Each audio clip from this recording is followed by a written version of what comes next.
سلامونه علیکم هلي قدرمنو دوستانو په دې هیله چې تاسو ټول برکه روغ او خوشاله اوسئ. په دغه ویډیو کې د کاري مرکې د بریا اصلي راز یا هغه تخنیک چې ستاسو د ګمارل کېدو چانس چنده زیاتوي سیړو یا خبرې ورباندې کوو. نو ویډیو تر پایه پورې راسره وګورئ. که تاسو د یوې دندې لپاره چمتووالی نیسئ، که تازه فارغ شوي یاست یا غواړئ په راتلونکي کې د ښه موقف خاوند شئ، نو دا ویډیو ستاسو لپاره ده. راځئ لومړی هغه 10 مشهورې پوښتنې وګورو چې تقریبا په هره کاري مرکه کې مطرح کیږي. لومړی پوښتنه: مهرباني وکړئ خپل ځان معرفي کړئ. دوهمه پوښتنه: ستاسو قوي او کمزوري نقطې کومې دي؟ درېمه پوښتنه: ولې غواړئ زموږ له ادارې سره کار وکړئ؟ څلورمه پوښتنه: 5 کاله وروسته ځان په کوم ځای کې وینئ؟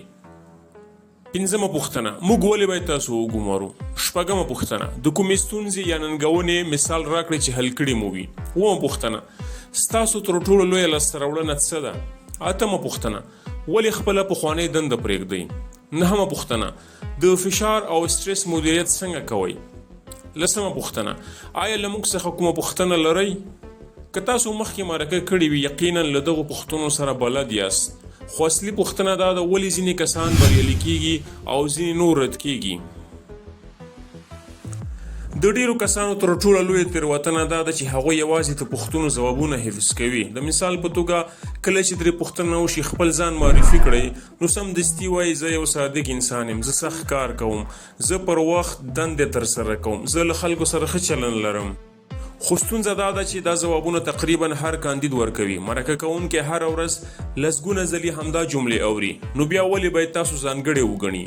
همدلته د بریا او ناکامۍ ترمنځ اصلي توپیر رامنځته کیږي.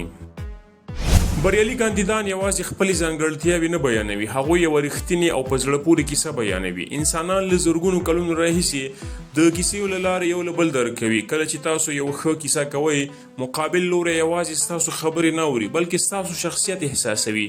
همدا احساساتي اړیکه ستاسو د بریا چانس زیاتوي. کله چې له تاسو څخه د ځان د معرفي کولو غوښتنه وشي، هڅه وکړئ د خپل ژوند یوه رښتینې کیسه ووایاست. داسې کیسه چې ستاسو شخصیت، ارزښتونه او مسلکي وړتیاوې څرګندې کړي. د مثال په توګه فرض کړئ زه د نوښت او پرمختګ د مدیریت د دندې لپاره مرکه ورکوم. مرکه کوونکی راته وایي مهرباني وکړئ خپل ځان معرفي کړئ. زه داسې ځواب ورکوم: کله چې زه یوازې 14 کلن وم، یوه ورځ مې له خپل پلار څخه وپوښتل چې انسان څنګه بریالی کیږي او پیسې څنګه ګټي. هغه راته وویل که غواړې په ژوند کې پرمختګ وکړې نو باید د ستونزو لپاره حل لارې پیدا کړې. هماغه ورځ زما فکر بدل شو. ما د نوې ټکنالوژۍ او کاروبار په اړه مطالعه پیل کړله.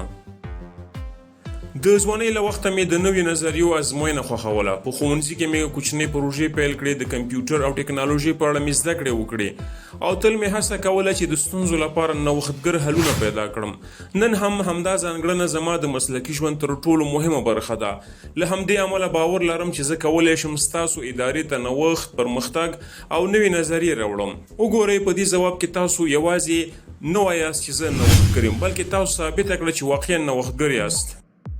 فرض کړئ تاسو د یوې مؤسسې، بانک، ښوونځي یا ساختماني شرکت لپاره مرکه ورکوئ. تاسو کولی شئ داسې ووایاست: کله چې زه محصل وم زموږ په سیمه کې د اوبو د کمښت ستونزه وه. ما له خپلو ملګرو سره یوه کوچنی ټیم جوړ کړ او د ستونزې د حل لپاره مو د خلکو نظرونه راټول کړل. له همدې تجربې مې زده کړل چې زه څنګه ستونزې تحلیل کړم، له خلکو سره اړیکه ټینګه کړم او د حل لپاره ګډ کار ترسره کړم.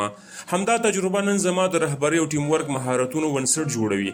دا ډول ځواب د هر استخدامي مدیر په ذهن کې پاتې کیږي.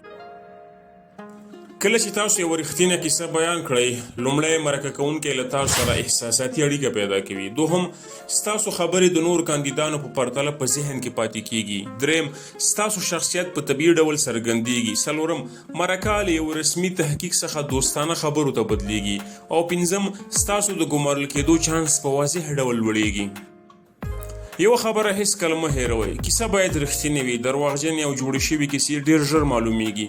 ستاسو هدف باید دا نه وي چې خلک متاثره کړئ. ستاسو هدف باید دا وي چې خپل رښتینی شخصیت په اغېزمن ډول معرفي کړئ. همدا صداقت د باور بنسټ جوړوي.